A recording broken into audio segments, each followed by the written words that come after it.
What's up? It's Trey Harris here, wide receiver for Los Angeles Chargers, and you're tuning in to Chargers Unleashed.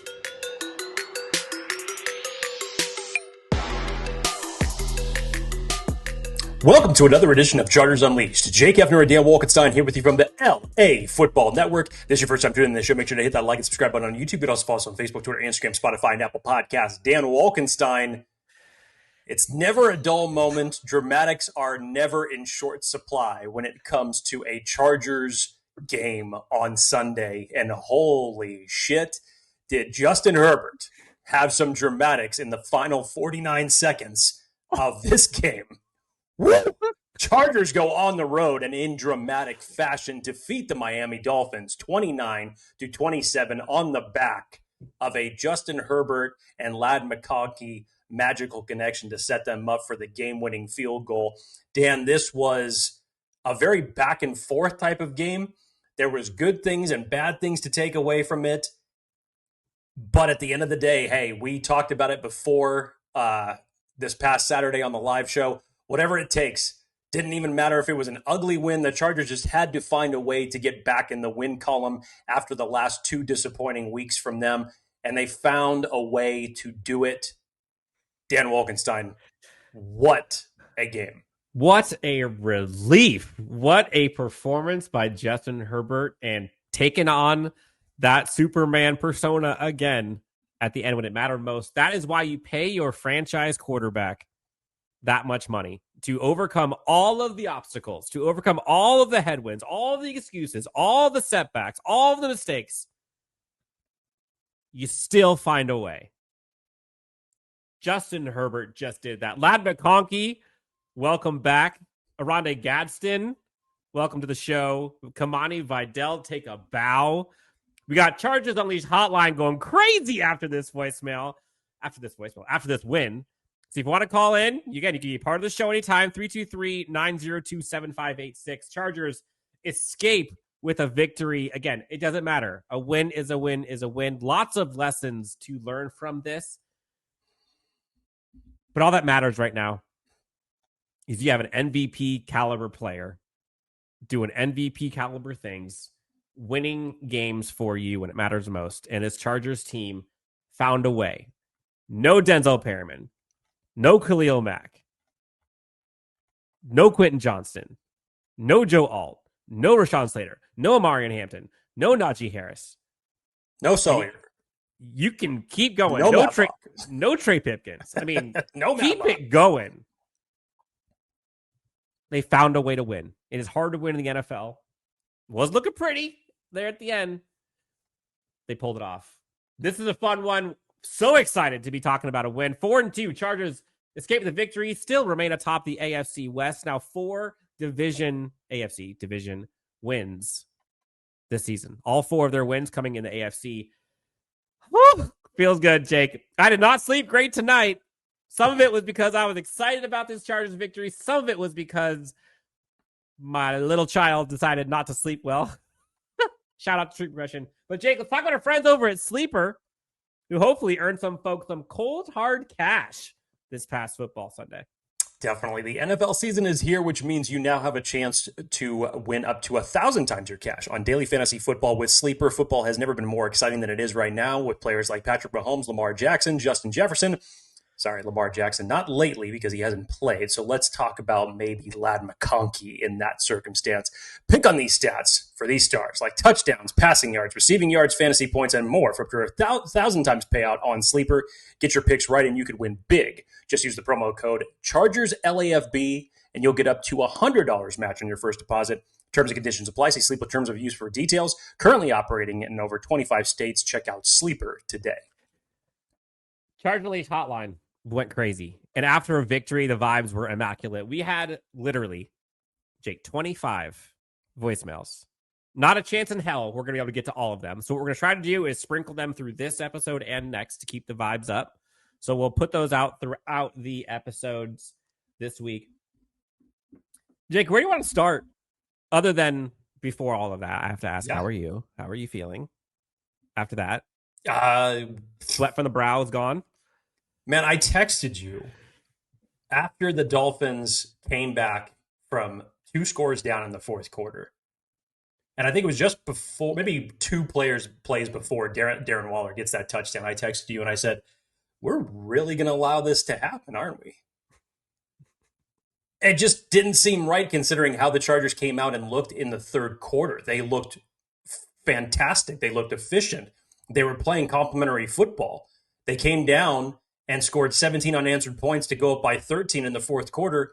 And then your defense, very uncharacteristically, lets the Dolphins just waltz back down the field twice and score 2 touchdowns and take a 1-point lead. And then 49 seconds on the clock. And then Justin fucking Herbert happens. 49 seconds, but a loss ain't one. Crazy last final sequences. Yeah, it was a whirlwind. And then to hear the comments afterward from Ladd, comments from Coach Jim Harbaugh shortly afterwards saying that play is going to be seared into my brain when they throw dirt on top of me. Just, again, elite quotes that you have from the coach in that circumstance. But again, this is what's been essentially the Chargers' Achilles heel over the last 3 weeks with their offensive line. The Chargers have been put in the same position over the last 3 weeks. Thankfully, in the Denver game, they were able to overcome it with, again, more Justin Herbert magic. But you've seen it the last 2 weeks with the Giants and Commanders. If they get the Chargers in a compromising position where they're second and long or third and long, they are going to bring the house. Or first and long. As I have mentioned before on the show, teams are not afraid to blitz Justin Herbert anymore because that win percentage rate has gone down. And literally, Justin Herbert had to wrestle himself out of a potential sack from Jordan Phillips. Twice. Switch ball hands just to get free. And to find Ladd McConkey in the flat for a 42-yard gain that he had to do some of his own magic to even make that happen. But there's a couple other players that we'll highlight on that play as well that really stepped up. It's just, there's so much to encompass from this game. Again, inconsistencies, what have you. Cameron Dicker stepping up in a big way. Whatever it was, you have wins like this. Fortitude, grit, whatever it takes. The Chargers found a way to improve to 4-2. And that's what really should be highlighted today. Yeah, there are a lot of things that did not go well in that game. And a lot of it shouldn't be a surprise, right? I went into this game not expecting this Chargers offensive line to be great. And they weren't. Nobody should have. But I think they played better than folks expected it's at times. The best that they've played in a month. Especially considering who's actually playing. Yeah, which is wild. Tucker Fitz coming back, huge ad. Will Dissly, huge ad in the blocking Very game. huge. The running game, we talked about balance needing to be apparent for this Chargers team to have a chance. It was. So there's a lot to unpack here. Jake, let's start with these voicemails. Let's keep these vibes at 100. First voicemail, again, 323-902-7586 is the number to the hotline. You can call in anytime. First voicemail, let's hear what they got to say after Chargers dub. Woo-hoo! It feels good to hear that enthusiasm again, feels doesn't it? Good. Doesn't it feel good to have that as the vibe on a Monday? Victory Monday, by the way. I mean, look, I'm never going to glaze the, not going to lie, we look like dog crap voicemails because that goes in the Hall of Records for the Chargers Unleashed. But yes, it's great to get this type of enthusiasm back. Yeah. How about that Ladd McConkey? Ladini. Yeah. Our O-line, yeah, we need some help. We need some help really bad. But the boys pulled through. I mean, 8 different receivers, all putting their little touch in there. Come on, guys. That's what we needed. And we barely pulled it out. And what about Dicker the Kicker? Big Dicker energy. We'll talk about him. But the dude is nails. And I remember like it was yesterday, all of the pain and suffering and torture we have had to endure about the kicker situation over the years. Did anybody have a doubt? I was a little nervous just because of the magnitude, but did anybody actually have a doubt? Dan, the crazy part about the game that Cameron Dicker had is tack on the field goal that didn't even actually count, considering that the Dolphins jumped off sides and kept that drive going. A casual 58-yard field goal would have been good on that first drive. For like just 68 would have been good. Nailed it. Dude, an absolute nails. Yeah. Okay, this is Tom calling from Chicago. The Chicago Pride. Love it. Chargers fans in Chicago. Shout out. Gotta dig it. Shout out. Next voicemail real quick. Oh, shit, boys. What a frickin' nail biter. I must have... Dude, how long are your nails right now? Oh, dude, first of all, I have a complex, so they're never really long anyways. But yeah, they were bitten. They were bitten yesterday, I'll admit. 3 or 4 heart attacks during that game. It's not a Chargers game without a heart attack. I can't believe it. If Justin Herbert was a slot machine, man, he would pay out in silver dollars. This team needs some help, though, man. I decided to take a drink, a shot, or a beer every time Justin Herbert got pressure. Never stopped drinking, never put my beer down. You be blackout. Whoa. Probably going to need to go to the hospital after this one. Not too sure. Anyways, man, this team needs some serious help. We are in trouble the next few weeks. We could barely beat Miami. That's pretty sad. I don't know what to say. Go Chargers. First of all, drink responsibly. So hopefully you didn't go to the hospital. Hopefully you did everything safely. Yeah, Dan, that is going to be a question that obviously we'll get into, especially this coming week with the Colts coming to town.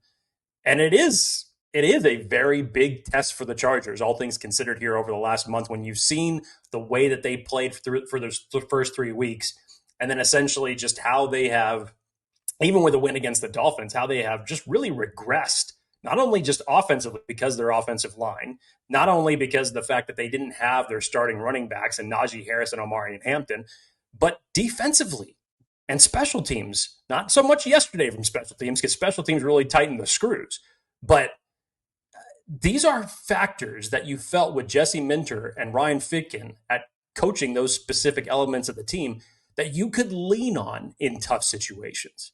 And even yesterday in the fourth quarter, you had some really bad letdowns defensively that allowed big-time completions. That final drive from Tua, he was 8 for 8. He was doing, if all criticism aside from Tua, one thing that he has done efficiently since he's been in the league is get the ball out fast. And that's something that I felt that the Chargers actually finally started doing with Justin Herbert in the third quarter, given the fact that they didn't have an offensive line to negate any of that pressure. We'll talk about adjustments here in a bit, because the first and second half look different. Oof. But now you have the Indianapolis Colts coming to town with Jonathan Taylor, who is setting the world on fire as RB1, especially from a fantasy perspective. You saw once again that the Chargers cannot hold the edge. Devon Achane had his first 100-yard game yesterday of the season, of course. Michael Pittman, Tyler Warren, Downs, they've got weapons. It might be strangely enough to say, from the Indianapolis Colts, it may be the most loaded offense that the Chargers have faced this season. Wait, aside from the Colts? Oh no, I'm sorry. I meant to say, like, even speaking of, like, just it being the Colts. Oh yes, yeah. It considering the fact that you played the Chiefs, the Broncos, the Giants, the Redskins, again, but they didn't have their top guys. The Colts are not missing any of their weapons. And Daniel Jones all of a sudden is like MVP caliber playing. Right. Like, it's crazy. So you need to reach back defensively to weeks 1 and 2 if you're hoping to come out of this next coming game with a victory. It's going to be a tough test. Yeah, I mean, you talked about, and real quick, again, like, it was not all good. Right, like there were some good, right? Owe comes in, first series, gets his first sack. Amazing. Yep. Tony Jefferson, one of your X factors, Jake, gets his interception. Thule got his 5th sack of the season. Thule's on a heater right now. Derwin gets an interception. Benjamin St. Juice. Derwin should have had 2. Yes, you're right. Yes. But you mentioned it. Some of the containment. The run defense was not good, especially on the outside. I think there's some outside zones that just absolutely crippled them. And I know Devon Achane is insanely fast, but you knew that going in. Like, none of this is a surprise. And they made some of that stuff look easy. So some of the defense, not great, right? But what you and I talked about, like, if you make Tua beat you, I trust Jesse Minter to confuse enough to bring in mistakes. And you saw it, right? Like, first drive, interception. Last drive, interception. And that's kind of what Jesse Minter does. But we talked about, like, you can't let them have easy scores, like explosive, huge explosives, right? Like, and of course, some of it's luck, like the Jalen Waddle ridiculously deep pass that somehow he catches on the sideline, bobbling. All right. But like the Achane runs, like you can't do that. You can't allow bad teams to have explosive, easy, quote unquote, touchdowns. But overall, again, like, I think the part that some folks are missing is, yes, that is a 1 in 5 Dolphins team. And they did not have Waddle. Or excuse me, did not have Tyreek Hill. But you're also a 4-2 Chargers team that looks nothing like what it was to start the season. We talked about the laundry list of guys who are not playing. Like, that roster was not a 4-2 roster that went out there. And they found a way because they have a coaching, they have a quarterback, and they've got superstars making superstar plays. That roster did not have your starting 2 running backs, your top productive wide receiver. You didn't have your fullback. You didn't have your number 1 edge. You didn't have your linebacker 2. You didn't have so many dudes in this game. And yet you found a way. You found a way. So, yes, against a bad football team, you barely won, sure. But your roster is not reflected of 4-2 right now. So you're just trying to hold on. And Daniel Popper put out like a great analogy of like the waves just keep coming and you keep getting pushed underwater. And Justin Herbert was that life vest, right? Like, he was the thing that got him over. And we talked about it in the pregame show, Jake. Like, this was a kind of game where it was going to be kind of ugly, but Justin's going to have to figure out a way to just say, doesn't matter, and overcome it. And so there was good and bad from this defense and from the offense. But winning in the NFL is hard, man. And they won. Period. Next voicemail, Dan. I know we got a lot of them. We do. Again, 323-902-7586, number of the hotline. Let's listen to the next voicemail. How's it going, guys? Great win today. It was a little tricky there for a second. Justin Herbert, just a beast. And how about that new stat for Keenan Allen? Got the 400-400 club. Let's go, brother. Making your own history. Bolt up. Yeah, Dan. With Quentin Johnson out yesterday, your most productive receiver coming into this game, you knew you were going to have guys like Keenan Allen show his vintage Keenan Allen, what he's about, especially when it came to third down. Big-time third down catches from Keenan Allen in this game. Obviously, Ladd McConkey going for 100 yards, his best production of the entire season thus far in a big, big way. Dan, I loved what I saw from Trey Harris, even if you just take it in a microcosm for Quentin Johnson being out. I love not only what I saw from him in the receiving game, but blocking as well. I know it didn't count, but that Trey Harris catch that Justin threw on the sideline, the deep one, that he was just out of bounds. Oh, it was a very impressive one, if he was just, that much closer to the sideline where his toes could have been in bounds. But, like, those are the catches that you're like, why are we throwing those to Quentin in the past, right? Like, those are the ones you're like, that is what Trey Harris was brought in for. And you see the hands on that play. The ball is a little outside to where he couldn't get it, but, dude, Trey Harris with a spin move, like, he looks like he belongs, man. He just needs a shot. May give him some more snaps and more looks his direction after that one. Yeah, and I apologize, Jake. You were bringing up OG too. Go ahead. Yes, Oronde Gadsden, even after his fumble in the Chargers' second offensive possession, didn't matter. Justin Herbert went back to him for 7 more catches that were big time for a lot of their scoring drives. Everybody got involved. When you needed everyone to step up, they did it. Dan, we came into this game we couldn't really speak on what the Chargers' run game was going to look like because essentially it was going to be Kamani Vidal, Hassan Haskins, and Naheem Hines-Miller. And thankfully, every single one of them stepped up and contributed for this one. Obviously, Kamani Vidal headlining everything with his over 100 yards rushing in the game, which was extremely impressive given the fact that the offensive line that he was running behind. Hassan Haskins stepped in on short yardage work and came up big on that Justin Herbert, Ladd McConkey connection. Don't you look at the box score only, because I highlighted this on Twitter, Dan, because not only does he crack 2 blocks on that one, number one, helping out Austin Deculus on the pressure on the left side, but in total, we know that was a 42-yard pass from Justin Herbert to Ladd McConkey. Go back and watch Hassan Haskins. The ground that he covers in total, in addition to the 5 yards backwards he has to do for the first block, he covers 47 yards on that play. He was the first and the last block. Downfield. Yes. Crazy. That last block effort. and that effort gave them, another 20 yards? Yes.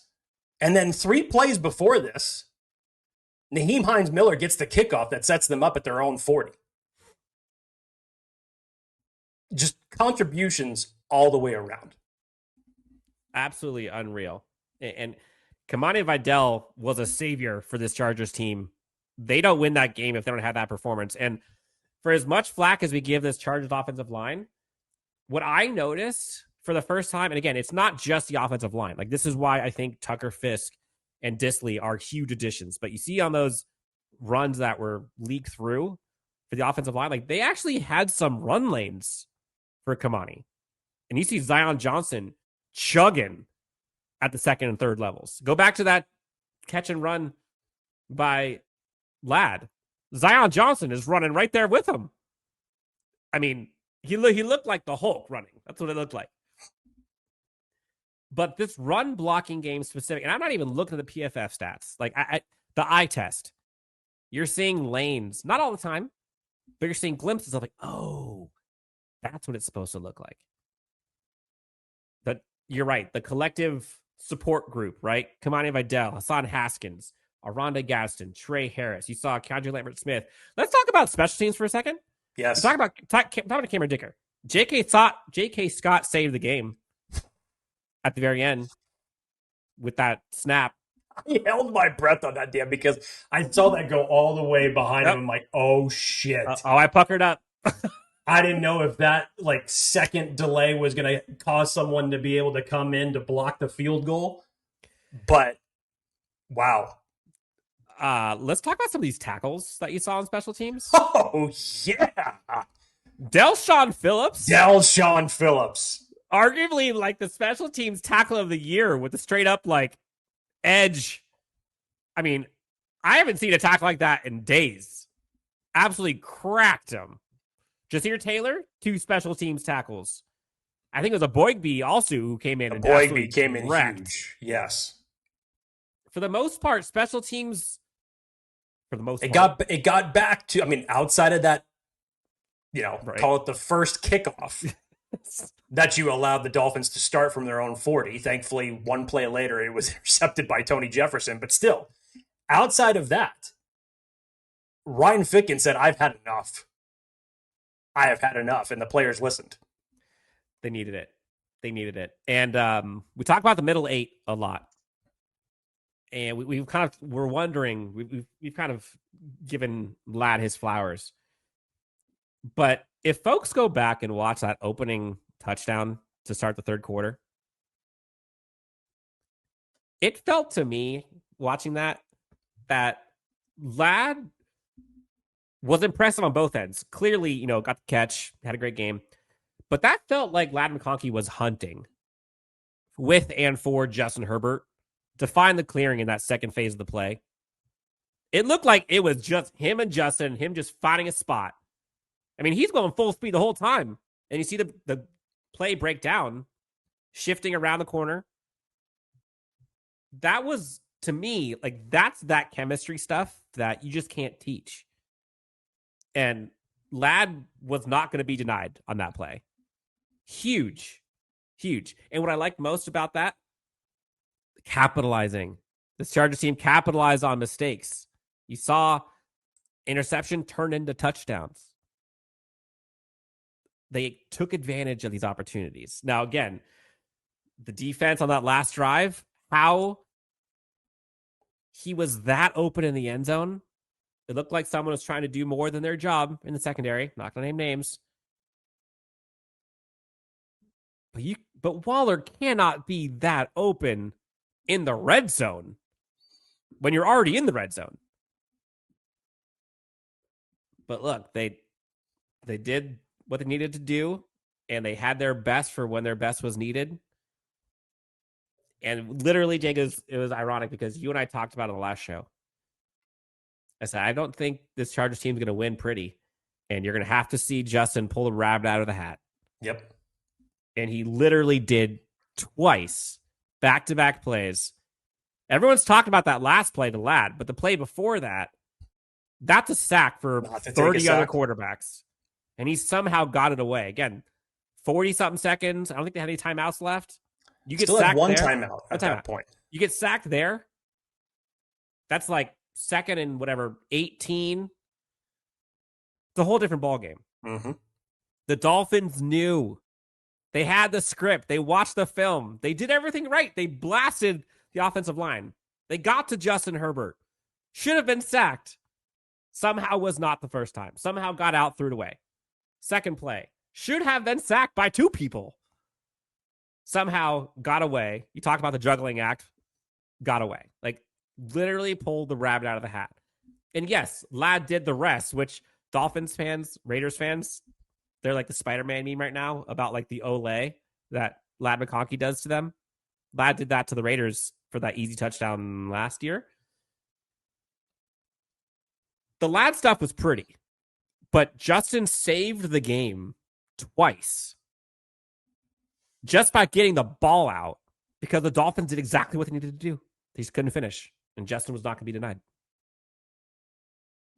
Next voicemail, Jake. Got a lot of these. This is fun. Next voicemail. Let's hear what they got to say.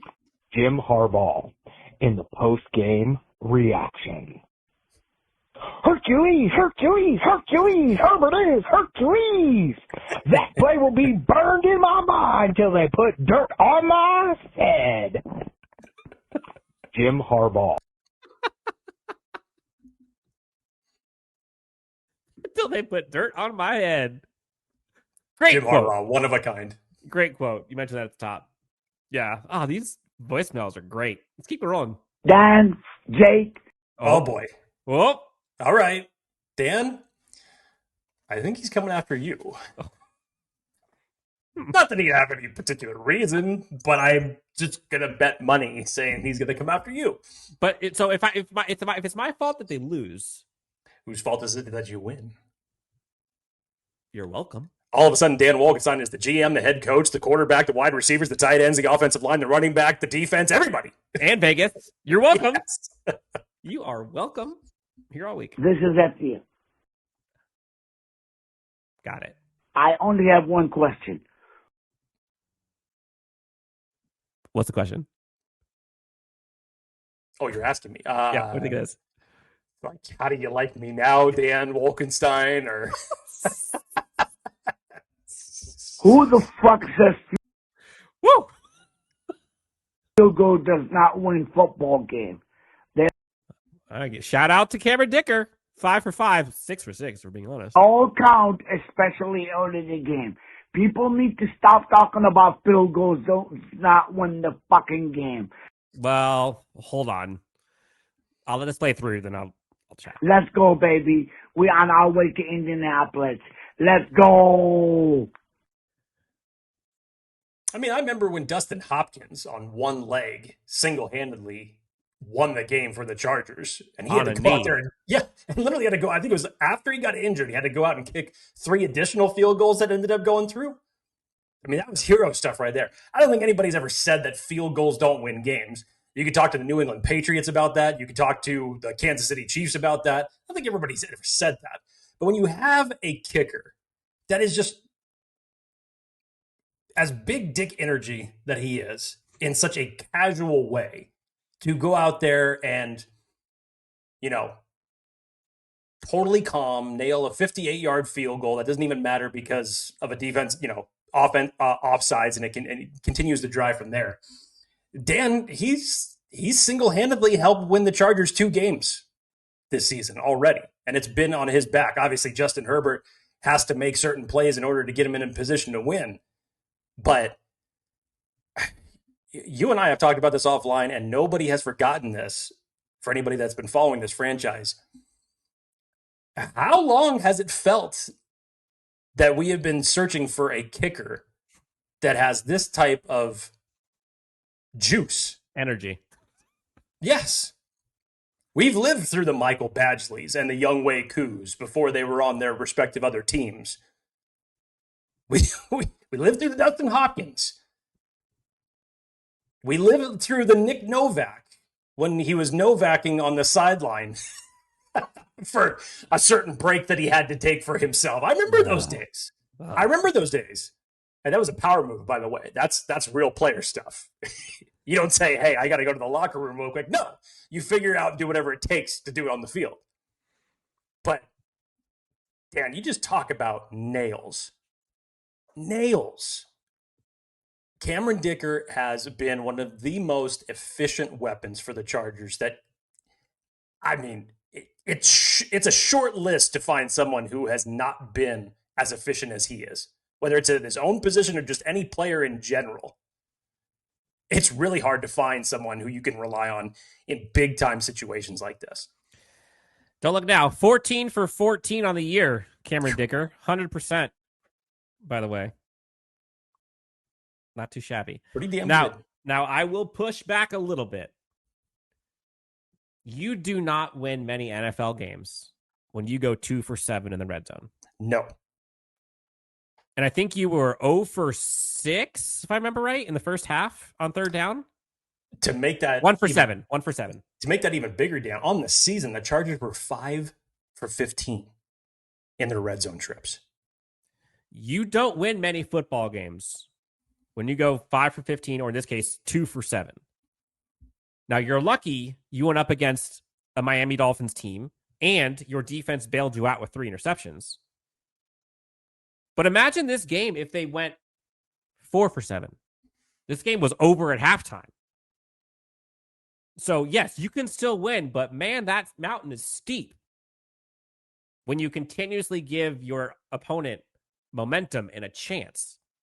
You take 2 of those field goals and supplement those for touchdowns, that's 8 more points. This game is a wrap. That whole last sequence wouldn't have even happened. I've been kneel down city. So, yes, they matter, but touchdowns matter more. You can still win with field goals, but you can win easier when you got touchdowns. So they got to clean that up. And the part that I didn't understand, honestly, was like, I feel like they changed the game plan once they got to the red zone. Like, what got you all of the success was Justin, right? Was Justin and the offensive line and tight ends blocking for short passes, like thing going fast. You don't have your running backs right now. Like, you can't expect Najee Harris gone, Amari Hampton gone. You can't expect Kamani Vidal and Hassan Haskins to go up against that front with your current offensive line when everyone knows you're running. That's just hard to do. And how do they score their touchdowns in the red zone? You saw that one to Kamani Vidal in the flat, throw by Justin. You saw Justin roll out on the bootleg, throw to Ladd. That's how they win. But it felt like so often they just tried to jam it. You just don't got the dudes for it right now. So for the most part, what I commend Greg Roman for, especially in that second half, was you started to see like, all right, you know what? We're not going to be putting the square peg around hole anymore. You saw some tight formations where you saw big dudes up there making sure that Justin at least tried to stay clean. And again, with the separators they have on this team, with Keenan and with Ladd, like, you don't need to go 5 wide. You don't need to spread them out like that. Like, those guys will separate if you give Justin time. The crazy part about this is, Dan, is that, remember how we were talking about live show night before the game? We didn't want to see Justin Herbert once again, throwing the ball 40-plus times. Well, he threw it 38. Only this time he was a hell of a lot more efficient, especially in the second half. 29 to 38, 264, 2 touchdowns. Only ended up taking 1 sack. Yeah, and that number is different because they got 3 more possessions because of their defense. Yes. But again, like we talked about balance. That was what was important. And yes, he had 38 attempts, but you also had 25 runs as well in that game. So it wasn't Justin throwing 40 times and them having 10 carries. Correct. Wasn't Miami Vidal had 18 for $124. Hassan Haskins had 6 carries. Justin had a carry of his own. Like, it was a balanced team.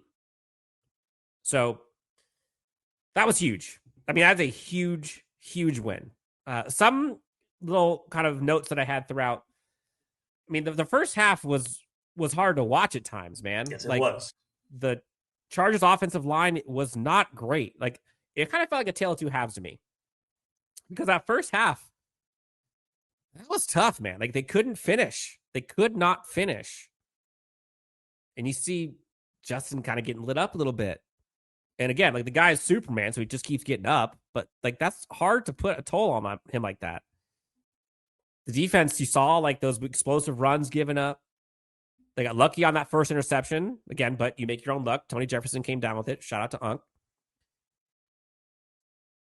But that second half was a different team for a while. And that's what ultimately got the team the victory. Let's talk about the protection here for a bit, Jake. PFF stats came out. Pass blocking. Zion Johnson led the way, 77.2. Will Dissly, 72.9. Man, Tucker it feels Fisk. Good to have Dissly back, doesn't it? Yeah, we talked about how important Dissly and Fisk were, both of those guys. They were 2 of the 5 players the Chargers had in the green for pass blocking this week. That's important. Rondé Gadsden in the green, Tucker Fisk in the green, Will Dissly in the green. 3 tight ends were your pass blockers in the green. Then you had Zion Johnson and Hassan Haskins. So one offensive lineman in the green. Bobby Hart, Austin Deckles, 60.5 and 56 collectively. Mekhi Becton, not great, 49.3. Bradley Bozeman, 24.9. Not great. Not great at all. Man, I didn't know who I felt embarrassed for. In that first quarter, when Bobby Hart gets called on a false start. Oh, man. They lit him up. And then essentially just stops playing. And I can't remember if it may have been Phillips that actually just still came through on the play because the whistle hadn't blown yet and just nailed Justin Herbert just to get a free shot. And it's still a false start and brings it back. That was an extremely bad look. But again, we're talking about someone who has not started a game in 3 years. That's what the Chargers were dealing with at right tackle yesterday. Did you see the visual that came up about his false starts? Yes. And it wasn't good, Bob. But getting to this, where Dan's going, this was the best second half adjustment that I had seen from Greg Roman since the Denver Bronco game. And take that for whatever it's worth. But Justin started taking 2 3-step drops, getting the ball out faster. The protection was better when he needed it. You started negating that pass rush by utilizing Kamani Vidal in those screen game situations. And it opened everything up. And for at least the third quarter, offense, defense, and special teams looked the way that we have become accustomed to the Chargers seeing, especially through those first 3 wins of the season. You need to find a way to replicate that over 4 quarters of football. Yeah, and the part that I was getting to, Jake, was you look at the collective group, right? Like we know there's no need beating that horse. Like the offensive line is a joke. I literally tweeted about it in the first half. Like, it's a joke. They got to figure this out. And some of it will be when guys come back, Trey Pipkins, Joe Alt, Sawyer, etc. But what you're seeing is like, this is who we got. And you saw other folks step up, right? Like, especially in the run game. We talked about the tight ends in the passing game. Like 3 tight ends are in the green pass blocking grades. Great. That's great to see, right? Support system. Run blocking. Let's look at the run blocking grades. Guess who the top 2 run blockers were in this game? You mentioned one of them. Hassan Haskins. The other one, Trey Harris. Go back and watch those long runs and look where Trey Harris is. I mean, he is doing the dirty work. Keandre Lambert-Smith, Keenan Allen, hell, Justin Herbert, Ladd McConkey, all of those guys have better grades than the first offensive lineman for the Chargers. Wide receiver, wide receiver, running back, wide receiver, quarterback, wide receiver, then Bradley Bozeman at 56.7. That's the best grade for run blocking among all offensive line. 56.7. Austin Deckles, 50.8. Zion Johnson, 41.6. Bobby Hart, 36.8. Mekhi Becton, 34.9. Not great. But you saw the other guys contribute. That's what is important. Like, it takes a team, right? It's not just the 5 offensive linemen. And that's why it was so refreshing to see Tucker Fisk out there, and it showed. It showed in those results. The supporting cast, I think, was what was exciting to me. Like, you saw the Oronde Gadsden connection.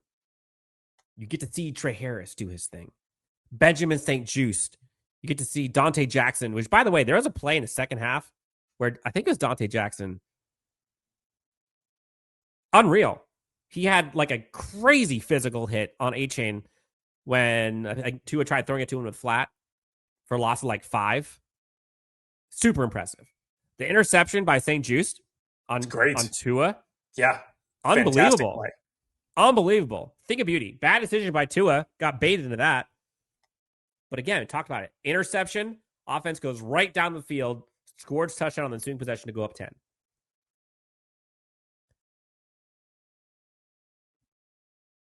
That's a team win, right? And Jim Harbaugh talked about it at the end of the game. But like, we're getting close to being a good team. And I agree with that. Like, it is hard to be a good team when half of your top 10 are on IR or not playing. But you can sustain that. And this is why a lot of people are giving Joe Ortiz crap for the offensive line. Like, I get it. But, dude, this team has depth in places that they did not have in the past, and it would have absolutely crippled them past years. Absolutely crippled them. In the depth, the supporting cast is what has kept this team afloat. Yes, Justin has been a big part of that. Yes, Derwin James has been a big part. Dan Henley, etc. You still got to feel the team. So that was a gutsy win.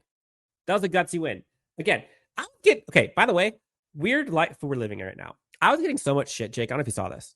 On Twitter, I'm getting flamed because like I've become so negative, and I'm the one who's been I did see this. Pessimistic, and I'm like, what world are we living in that I have become the turntables on Chargers Unleashed? Jeez. But people forget, I predicted this team to win this game. Hesitation, sure, but I predicted the team to win. I don't think people are going to let you off the hook for that one. But I don't think I should be getting flamed for speaking the truth. Again, long gone are the days where I'm just going to be sucking hopium and hope that it comes through, right? I'm using the eye test. I'm looking at what I've seen. It's actually refreshing from me personally, and anybody who's been watching this show for the last 5 years. I don't know how many countless times I would come on here and literally be in the position that Dan Wolkenstein is now. And trust me, if you thought Dan Wolkenstein has been negative over the last couple of weeks, go back and watch some of the old shows during the Brandon Staley era. And listen to me, because I was pissed. Or Anthony Lynn era, too. And I was negative. And no matter what good things or silver linings or moral victories that Dan Wolkenstein tried to pull out of me, I wasn't listening to it. Not today.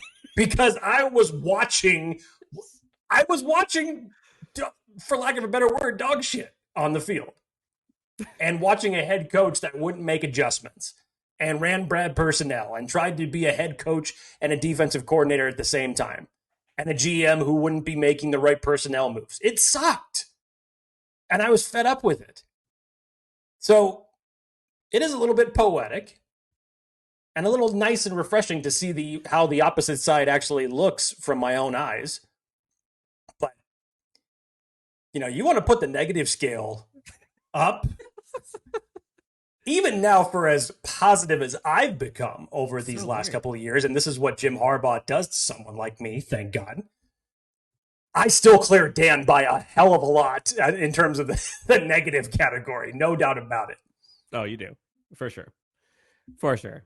Look, it feels good to see a victory. But also, like, find me the lie. Find me something I said that was not true about the issues with this team. I'm just calling it like it is. Sue me. 29-27. Chargers defeat the Dolphins. 4-2 atop the AFC West still. Thank goodness, because all three other folks in the AFC West won as well. Yep. Chiefs win. Broncos win. Raiders win. Next voicemail, Jake. Jake and Dan, my brothers. Hey, brother. Let's go. Woo! Okay, the key to success was managing expectations. We knew it was.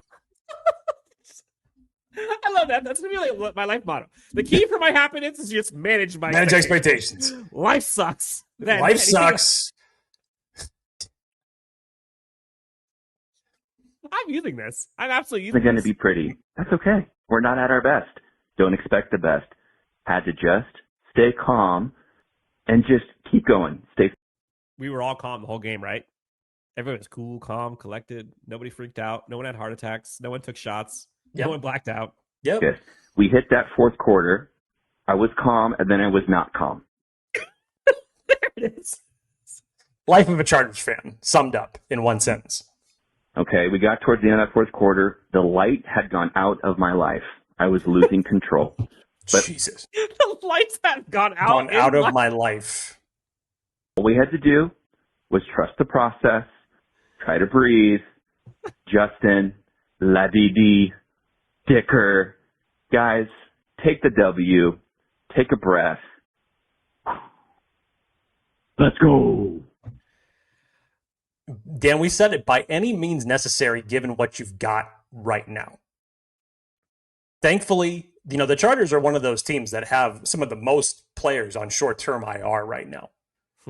If you can just weather the storm and stack some W's, find a way. It doesn't matter. Like we were totally fine on the live show on Saturday saying, look, Justin Herbert could come out and go 10 for 13 for 122 yards, and the Chargers could win 10-7, and I wouldn't care. Don't care. And at this point, I really wouldn't care. 6-5 win feels great. 3-2, I don't give a shit. Figure it out, because while it feels good to get a win in dramatic fashion like this, again, it wasn't pretty. There was definitely some inconsistency, some up and down, some things that definitely still need to get fixed. But if you can weather the storm from the standpoint of getting certain guys back, Joe Alt, Khalil Mack, Denzel Perryman, who had 2 full practices last week, didn't see him play yesterday, but it's a good sign moving forward for the Colts game that you can get him back. And some of these other guys that you have on short-term IR, you weather the storm, Dan, and you make some adjustments from a coaching standpoint, because you're not just off the hook. It's not just on the players out there. But you need to get back to the type of team that you looked like for those first 3 weeks of the season. Next voicemail. Dan, Jake, we fucking did it, boys. Got the win against fucking the Dolphins. And, damn, this team does not look good. It's just another classic Chargers game, dude. Again, managing expectations. Look at the roster they're fielding right now. Right. You can polish a turd. It's still a turd. Classic game, and our O-line looks just shot. Just absolutely. It is. No surprise. It is. You're down to your 5th string. Like what? Absolutely shot. Bro. But we'll see. Maybe we can make some trades when Joe Alt gets back. Hopefully things look a lot better. Man, losing Joe Alt was probably the most back-breaking injury of the season so far. And I don't think it's close. The Khalil Mack one hurts. Like, they all hurt for different reasons. But in terms of, like, what has affected the play to play, game to game the most? Joe Alt. Yes. Herbert played hero ball. Kamani looked awesome. That was another good sign. Seeing Kamani break through in the run game today, that's a really great thing to see. Herbert had to play hero ball at the end of the day, and that's what he did, and we got the dub. But, anyway, shit, boys. But Look, and to your point, Jake, like, it's not going to be pretty. No. When you're down this many dudes, like, you're hoping, like, the thing is, previous years, because of the inability to stack a roster with depth, this is kind of how the Chargers team looked all the time. It was like Justin having to play hero ball when folks are injured, but that was like 4/5 of the season. And that was just like standard. Whereas now it's just because half the team's on IR. Yeah. And they're still winning. So is it pretty? No. Do they need to fix some stuff? 100%. Like, they got to figure out something for the offensive line because they cannot do that against better teams. But look, not just the offensive line. I know. Like, there's a lot How here. you go 17 unanswered points and then give up 2 touchdowns late in the fourth quarter? Easy. Again, I say it. I know everybody loves Jesse Minter, and so do I, but something has happened over the last few weeks where you haven't been able to rely on that defense the way that you did early on in the season. It has now become a little bit of a liability to you, and you need to fix some things. If, again, inconsistency, up and down, yes. I mean, come on, nobody was expecting Bobby Hart to come off the street starting his first game in 3 years and all of a sudden be an all-pro. Nobody was. Nope. There was no Pipkins. There was no Jamari Sawyer to give you an option at left tackle for something better, or your swing tackle as a right guard. Austin Decolis, probably the best block that he had on the day, Dan, was springing Kamani Vidal for that 40-yard run early in the game. But hey, whatever it takes, I don't care. Yeah, it was a collective effort, right? Like, looking at PFF for the defensive side, like, look at the tackling. You're noticing a trend here. The tackling: Elijah Molden, Tony Jefferson, Dan Henley, Benjamin St. Juste, Dante Jackson, Tarheeb Still, Cam Hart. Those are all your top tacklers. All of them are secondary, except Dan Henley. And that's not the best thing to see. No, you want those to be the linemen. But again, thank goodness you got Elijah and Tony Jefferson back there. Coverage: Benjamin St. Juste had a game. Elite, 90 on the dot. Coverage grade. You saw Derwin James miss some tackles, uncharacteristic, miss that interception, which you want to see that come through. I don't know how he didn't get it, to be honest. RJ Mickens took a bad angle on that Devon Achane run. Yep. It wasn't great by everybody, but they found a way, right? Found a way. Adafe Owe, I think he had 4 pressures on the game. 4 pressures, hit, 2 sack in the second Dolphins possession. Yep. Still not good when it comes to the run defense, but hey, look, he just arrived 4 days ago. Yep. And he already generated some pressure that you haven't seen opposite of Tooley in weeks. Mm-hmm. I will take that as step 1. 100%. Next voicemail, Jake. Let's wrap this thing up. We got, I think, about 4 left. Woo! This is Alex from Mature. I just want to say what a great wins for the Chargers today. I can't believe they put us through the ringer as fast. You can't believe it?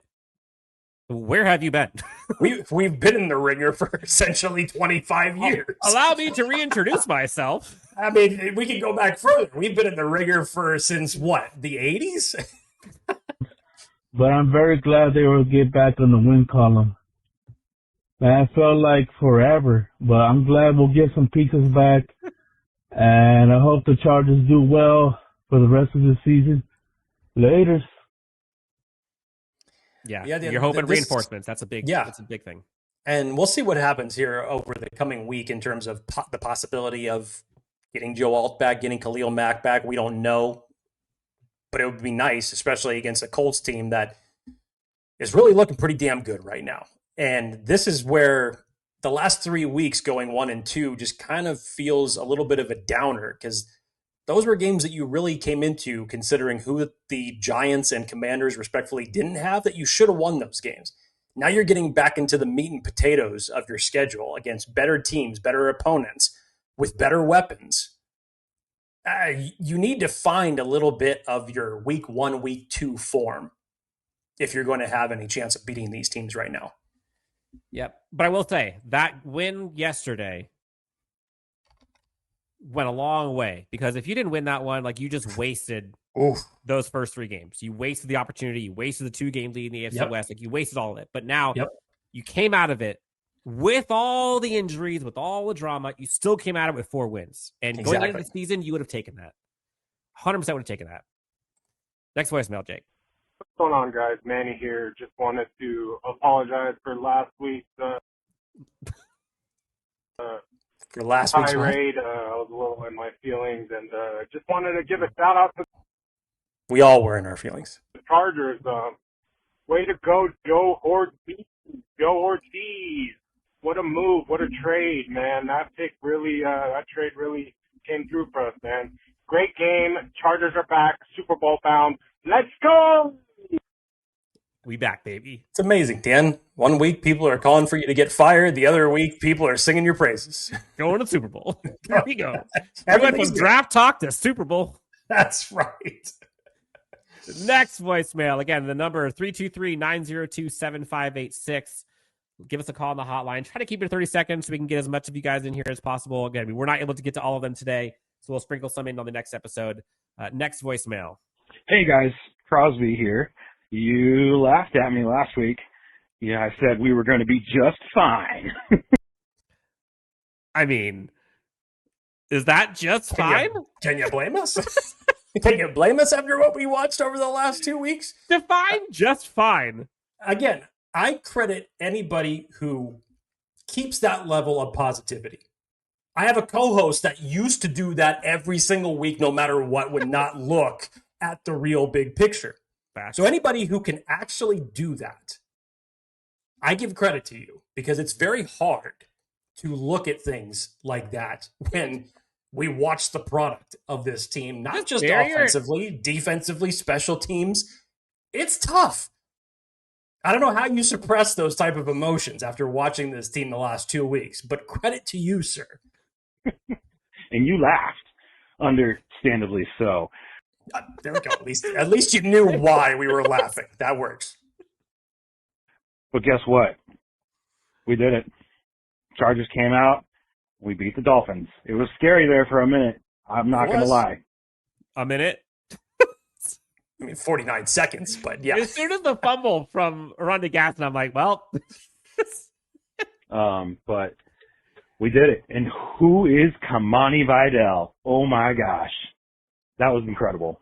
Anyway, just wanted to hit you guys up. Say thanks for laughing at me last week. It was good. And who's laughing now? It's me. Oh, if you got the laugh. Yeah, go. Yes. Hold up. Dan and I are not laughing on the outside. I mean, we're laughing, but we're laughing. Happiness, real happiness. Yes, it's good. It's good. So again, credit where credit is due, sir. Thank you for staying positive for this team. We need you. We all need you. Next voicemail. Good morning, boys. It is a Victory Monday. Hell yeah. Victory Monday. Whew. Almost didn't happen. It's 5:47 a.m. The waves already on this call is great. Woo! Victory Monday. Almost didn't happen. Beautiful crisp morning here in Hamul. Wow, what a game. Almost lost my shit the last 2 minutes. Bro, that red zone offense is terrible. Red zone defense is terrible before the half and at the end of the game. It's not good. McConkey. Good Lord. Gadsden recovering from that fumble, later in the game. This game almost went to 6. Almost doesn't count. It's NFL. Every win is precious. So, again, happy Victory Monday. Chargers win. 4-2, baby. Hold the fuck up. Let's go. That's right. 4-2 is 4-2 is 4-2. At the end of the season, you'll look back and you'll be like, dang. But who cares? Who cares? Four wins. I think the magic number is 10 for me this season. You got to get to 10. I still had them winning 11. No. I'm saying to get to the playoffs, you got to win 10. Yeah, what I'm saying. No, I get it. And hey, you. It looks like right now that might be completely accurate, Dan. When you see the Bengals going down with Joe Burrow, the current status of the Baltimore Ravens right now, you could be absolutely right, all things considered. So 10 might be the magic number, and 10 might be good enough to get to the playoffs as it stands right now. But don't forget, look at that schedule. It's only going to get tougher. Find me 6 wins that you are confident with this team right now. Without just sucking hopium. 2 callers ago, he's going to find it. I guarantee you. Yeah. He's going to find it. Call back. Oh, man, Jake, that was huge, man. We didn't even talk about the Tua stands versus the Justin Herbert era. We don't need to. You don't need to. We didn't need to. This is done. You know, it's amazing when Emmanuel Acho shuts his mouth that you don't have to talk about that anymore. Crazy. Chargers win 29-27, 4-2 atop the AFC West. Chargers fans in their feelings in a good way this time. Got to see a victory. Got to see some adjustments. Again, not all great. We'll get to more voicemails as we get to the preview show later this week. Anybody else want to call out? Cycling through it in my head right now, Dan. Taking some quotes here in real time just to give it a little bit more substance because Jim Harbaugh's currently at the podium. He was asked about the run defense. So there's a lot of good, but we'll be working on the explosive plays. When he was then pressed against some of those untouched touchdowns that you saw off the edge, whether it was Kamani Vidal yesterday or those ones against JCM in Washington, those two, he said, yeah, I kind of know we're addressing it. We'll see. But you talk about defense. That's definitely one of the many things that needs to be addressed. And the other thing I was going to address earlier is when the Chargers have turned the ball over, it seems like the very next play is something that's explosive. And the opposing team always finds a way to get points off those turnovers. Bank on it. And that drive where Rondé Gaston fumbled the ball, it felt very reminiscent to when Quentin Johnson turned the ball over and the momentum swung back in Washington's favor 2 weeks ago, and it never stopped. Because literally the very first play after the Rondé Gaston fumble, Devon Achane goes to the house, finds the edge, gone. And he found it later in the game, opposite side. There was just no edge containment there. It's something that Jesse Minter has to work on. But I guarantee you there's a guy that wears 52 that could help a lot of those problems. For sure. Another quote that just came in, apparently, this is from Daniel Popper. Jim Harbaugh said he was watching Mission Impossible, The Final Reckoning on the flight home from Miami, and it reminded him of Justin Herbert's game-winning throw to Ladd. He's like Ethan Hunt. That was Mission Impossible, referring to that play at the end of the game. Cut the wire with 3 seconds left. Do it. You can't do it before then. Yeah, there's one thing just for context and kind of to give a glimpse into what it was like at that stadium. Marcel Louis Jacques, he's a ESPN reporter for the Dolphins. He tweeted this yesterday. This is during the game. That is why Justin Herbert is a superstar. He shakes off the Jalen Phillips sack attempt and hits Ladd McConkey for a 42-yard gain. Dante Trader couldn't make that one-on-one tackle, and now the Chargers are in range for a chip shot field goal to win the game. Think of the steepest roller coaster you've ever seen, and that's basically how fast the mood changed here at Hard Rock Stadium. Again, they just got up 1. Yeah. And poetic that Justin did that. Dan, last thing, a little bit of a blast from the past. If anybody who has been following it, and I'm sure that you have, in terms of Brian Callahan being axed as the head coach of the Tennessee Titans this morning after a putrid start to the season. Dan, the Titans are hiring a very familiar name, one that they should all remember. Senior offensive assistant Mike McCoy has been named as the Tennessee Titans interim head coach. Friends in low places. You got to shout out to your boy John at the draft party. No, he's going through too much enough already right now. He doesn't need to hear that. And if he messages me about Mike McCoy, he's asking me for my opinions. Save him. Save him. It's like, do you really want to know? You want me to be honest with you? That's your response. You don't want to know. You don't want to know. But it'd be fun to see it, honestly. You know what? I don't have the heart to put him in a worse mood than he already is right now, so I won't do that. Attaboy. That's a friend. But look, Chargers win. Justin Herbert, Ladd McConkey and company pull this thing out by the skin of their teeth. Doesn't matter. Next up, the Colts. Let's see what reinforcements come as we get through this week. We'll see what injury updates will come. You're hoping to see something for Denzel Perryman, maybe. Khalil Mack, maybe. Joe Alt, maybe. Quentin Johnson, maybe.